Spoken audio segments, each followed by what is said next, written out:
Hey everyone, welcome back. Today, we're going to take a deep dive into the world of scams in the USA. We've got this source here called Understanding Scams in the USA and Strategies for Prevention. And we're not just going to list out all the different types of scams. We really want to dig into why these scams are so common these days, and more importantly, how can you actually protect yourself from them? Because nobody wants to end up becoming another statistic, right? That's for sure. And honestly, it really is a growing problem. Just to kind of give you an idea of the scale of this whole thing, in 2021 alone, Americans lost over $5.8 billion to scams. Can you believe that? And that's according to the Federal Trade Commission. 5.8 billion. Wow, that's a crazy amount of money. I mean, it really shows you just how huge this problem is. And it's not even just the financial hit, right? There's like this whole emotional cost that comes with it Oh, too. Like when absolutely. you realize you've been tricked, you feel It's so exactly. Scams can really mess with your sense of security, not just financially, but emotionally as well. So maybe we should start by looking at some of the most common types of scams out there. And I bet everyone's familiar with this first one, phishing. You've probably seen it in your inbox at some point. oh yeah, for sure. Those emails that pretend to be from your bank Huh? or like a website you use all the time telling you to click a link or update your password. Yeah. You know what I mean? I think I've gotten better at spotting them, but some of them are just so convincing. Oh, they really are. The scammers behind them have gotten really good at what they do. They make them look super official with logos and everything, and they use language that makes it seem like it's super urgent. And sometimes they even personalize the message to make it seem like it's really for you. And these days, it's not even just limited to emails anymore. It's happening through text messages, on social media, even through phone calls. So, how do we protect ourselves? Is it just a matter of, being super careful with every single email or link we see? Well, being cautious is definitely important, but there are some specific things you can look out for. First, always double check the sender's email address. A lot of times it'll be slightly off, like maybe the domain name is misspelled or there's an extra letter somewhere. And before you click any links, hover your mouse over them to see the actual URL. If it doesn't match the website it's supposed to be from, that's a big red flag. And one more thing.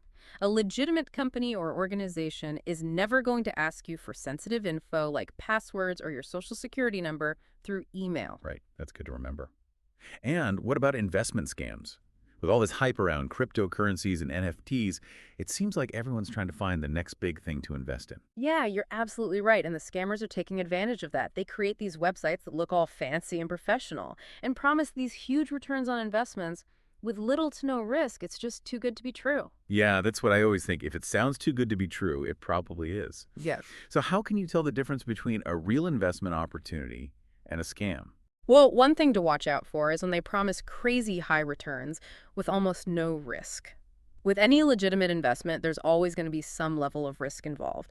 Another thing is if they pressure you to invest quickly, that's a bad sign. They do that to stop you from doing your research or thinking things through properly. That makes a lot of sense. You shouldn't let yourself get rushed into making a decision that you might regret later on. Now, this next type of scam is really sneaky because it preys on people's need for connection. Let's talk about romance scams. Yeah, these are just heartbreaking. Basically, the scammer will create a fake profile on a dating website or app. They'll use stolen pictures and come up with these whole elaborate backstories to trick their victims. They spend weeks, sometimes months, building trust and making you feel like you have a real connection. It's like they're manipulating your emotions is scary. Exactly. And once they think you trust them enough, they'll come up with some kind of crisis, like they need money for a medical emergency or a family member is in trouble, something like that. And they'll ask you for money. A lot of times the victim really believes they're helping someone they care about, and they end up sending thousands of dollars, sometimes even their life savings. That's awful. It just shows you how important it is to be really careful about who you trust online, even if it feels like you've gotten to know them. Right, and don't forget, these scammers, this is what they do for a living. They know exactly how to play with people's emotions and take advantage of them. So what are some signs to watch out for when you're online dating? Well, one thing is to look for any inconsistencies in their story. Does their profile picture look like it matches their age or how they describe themselves? Are they always vague about their personal life? Or always unavailable for video calls? Do they tell you they love you really quickly? If any of those things are true, it might be a sign that something's not right. Okay, that's really helpful. So switching gears a little bit, let's talk about imposter scams. These are the ones that can be really scary because they exploit our trust in authority figures. Yeah, exactly. In these scams, they pretend to be someone you would trust, like a government official, a police officer, or maybe even a tech support person. They might call you up and say you owe back taxes, or that there's a warrant out for your arrest, or that your computer has a virus, something like that. I remember reading a news story about a grandparent scam where the scammer called up this elderly person pretending to be their grandchild and said they were in some kind of trouble and needed money wired to them right away. Oh gosh, those are just terrible. They prey on the love and care that grandparents have for their grandkids. And the scammers are really good at making their voices sound different so you really believe it's them. They might even know personal details about your grandchild's life, which they found on social media or something. That is seriously scary. It just shows you how clever these people can be. So how can we protect ourselves from these imposter scams, especially when they involve people pretending to be in a position of authority? Well, the most important thing to remember is that a real government agency or law enforcement office, they're never going to call you out of the blue and demand payment or personal information over the phone. If you ever get a call like that, just hang up. And if you're concerned, you can always call the agency directly using their official phone number. Don't rely on the number the caller gave you. Right. Always double check. Mm-hmm. So imposter scams, just remember, be wary of unsolicited calls, especially if they're demanding money or personal information. Yeah, And always verify their identity before you do anything. exactly. Okay, that's good advice. It's always best to be safe than sorry. Now let's move on to tech support scams. Those seem to target people who are worried about their computer crashing or losing all their data. Yeah, those are pretty common these days. Usually what happens is you get a call or a pop-up message that looks like it's from a big tech company, like Microsoft or Apple, and it'll say your computer is infected with a virus or that there's some kind of critical error. I've seen those pop-ups before. They can be pretty scary. Oh, yeah, they're definitely meant to scare you. They want you to panic and do whatever they say. Then they'll offer to fix the problem, but they'll charge you a fee for it. And a lot of times they'll ask for remote access to your computer. Uh, that sounds kind of risky. Like giving a stranger access to your computer? I don't know about that. It is super risky. You should never do that. Once they have access, they can do all sorts of bad stuff, like install malware, steal your personal information. They could even lock you out of your own files and demand a ransom to get them back. So how can you avoid falling for one of these tech support scams? Well, the main thing to remember is that real tech support companies, they never contact you out of the blue. So if you get a call or a pop-up message like that, just ignore it. And never, ever give anyone remote access to your computer unless you know and trust them. If you're having computer problems, the best thing to do is contact a reputable tech support company directly. You can find their contact information on their official website. Okay, that makes sense. So tech support scams, watch out for unsolicited calls and pop-ups, and never give anyone remote access to your computer unless you're absolutely sure it's legitimate. Exactly. All right, now let's talk about lottery scams, the ones that prey on people's dreams of winning big. Oh yeah, these are classic. They usually tell you that you've won a lottery or a sweepstakes, but you have to pay a fee to claim your prize. Wait, what? That sounds like a scam right there. If you've actually won something, why would you have to pay to get it? I know, it's so obvious when you think about it, but they make it sound very convincing. They might even send you official-looking documents and pretend to be a government official or something. They'll say the fee is for taxes or processing fees or insurance, all sorts of things. So how can you tell if a lottery notification is real or not? Well, the easiest way is if you didn't enter a lottery or sweepstakes, you can't win. It's as simple as that. And a legitimate lottery will never ask you to pay money to claim your prize. So if you get a notification and it sounds too good to be true, it probably is. That's a good rule of thumb in general, I think. If something sounds too good to be true, it probably is. Now, we can't forget about those COVID-19 scams that popped up during the pandemic. Ah, yeah, unfortunately, scammers will take advantage of any situation. They were quick to exploit the fear and uncertainty surrounding COVID. There were all sorts of scams related to fake cures, testing kits, even government relief funds. That's just taking advantage of people when they're already vulnerable. It's terrible, really. They preyed on people's anxieties and desperation. So what were some of the common tactics they used for those COVID-19 scams? Well, they did things like setting up fake websites and social media accounts, and they would use government logos and language to make them look more believable. They sent phishing emails and texts, promising access to vaccines or financial assistance.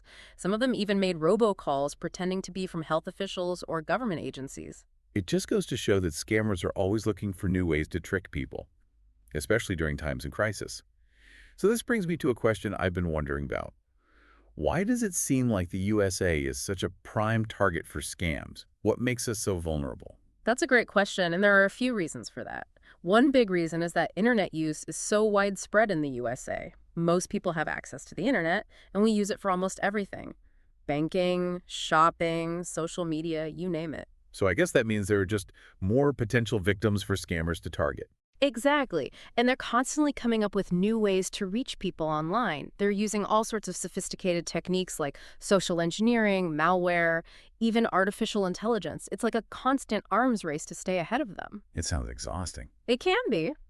Another thing that makes the USA vulnerable is the diversity of our population. We have people from all sorts of backgrounds with different levels of education and tech savviness.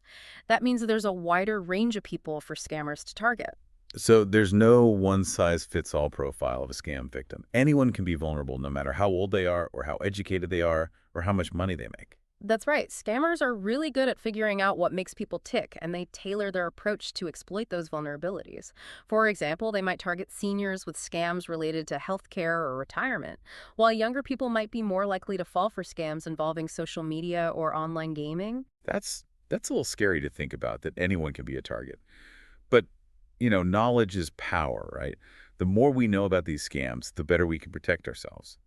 So let's talk about what we can actually do to stay safe in this digital world. What can our listeners do to avoid becoming a victim? Well, first of all, you're absolutely right. Awareness is key. Just knowing about the common scam tactics out there is a huge step in the right direction. There are a lot of great resources available to help you stay informed, like the Federal Trade Commission's website, the Better Business Bureau. Even just checking reputable news outlets, they often have articles about current scams and things to watch out for. Yeah, that makes sense. It's like having a neighborhood watch, but for the digital world. Mm. Everyone's looking out for each other, sharing information about suspicious activity. Exactly. And it's important to talk to your friends and family about this stuff too. Especially older relatives, they might be more vulnerable to these scams. Share what you're learning and encourage them to report anything that seems fishy. I like that. Sharing knowledge, it's like we're building a collective shield against the scammers. So, besides staying informed, what are some other practical things we can do to protect ourselves? Okay, well, let's start with the basics. Strong passwords and two-factor authentication. Seriously, I can't emphasize this enough. They're so important. A strong password should be at least 12 characters long, with a mix of uppercase and lowercase letters, numbers, and symbols. And two-factor authentication, that just adds an extra layer of security. It means that even if someone gets your password, they still can't access your account, because they'll also need a code that's sent to your phone or email. It might seem like a hassle, but it's really worth it. Yeah, I used to hate two-factor authentication. I thought it was so annoying. But now I see it as a small price to pay for peace of mind. Exactly. Another thing you can do is be careful about what you share online, especially on social media. Scammers can use that information to create more targeted phishing attacks, or even just to learn more about you and how to scam you. So check your privacy settings and be mindful of what you're posting publicly. Right, it's easy to forget how much information we're putting out there sometimes. And what about all those robocalls? Is there anything we can do about those? They're so annoying.